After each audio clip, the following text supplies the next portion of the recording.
Hello అందరికీ welcome back to Geeta vlogs. అందరూ ఎలా ఉన్నారండి? బాగున్నారా? నేనైతే చాలా బాగున్నాను. మీరు కూడా బాగుండాలని మనస్ఫూర్తిగా కోరుకుంటున్నాను. శివ అనే పదం మంగళకరం, శుభప్రదం. కైలాసనాథుడైన ఆ పరమేశ్వరుడు మహాశివరాత్రి నాడు లింగంగా ఆవిర్భవించిన రోజునే మహాశివరాత్రిగా పరిగణించబడుతుంది. బోలాశంకరుడు, ఈశ్వరుడు లింగోద్భవం చెందిన పవిత్ర దినమే మహాశివరాత్రి. యావత్ సృష్టినే నడిపించే ఆ శంభుని అనుగ్రహం పొందాలంటే ఏం చేయాలో ఇప్పుడు తెలుసుకుందాం. కలియుగ దేవుడు శ్రీనివాసుడికే అప్పు ఇప్పించిన మహాశివుడు ఐశ్వర్యకారుడు. అలాంటి మహాశివుణ్ణి పూజిస్తే సకల దారిద్ర్యాలు పోయి ఐశ్వర్యవంతులవుతాం.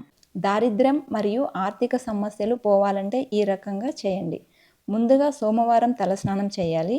ముందుగా శివుని లింగం లేదా పటం మీద విభూది సమర్పించాలి. ఆ పైన శివాష్టక స్తోత్రం జపించాలి. స్తోత్రం జపించిన తర్వాత శివుడికి పాలు మరియు నీళ్లు సమర్పించాలి. మీ ఇంట్లో గనక శివలింగం ఉంటే కొద్దిగా నీళ్లతో రోజు అభిషేకం చేసి ఆ తర్వాత అవి ప్రసాదంగా తీసుకొని కుటుంబానికి తీర్థంగా ఇవ్వాలి. ఒకవేళ మీ ఇంట్లో శివుడి లింగం లేకున్నా ఫోటో ఉన్నట్లయితే పాలు మరియు నీళ్లు రాగి గ్లాసులో సమర్పిస్తే మీకున్న ఆర్థిక బాధలన్నీ తొలగిపోయి ఐశ్వర్యవంతులవుతారు. ఈ వీడియో కనుక మీకు నచ్చినట్లయితే please do like, share and subscribe our channel. Thank you for watching.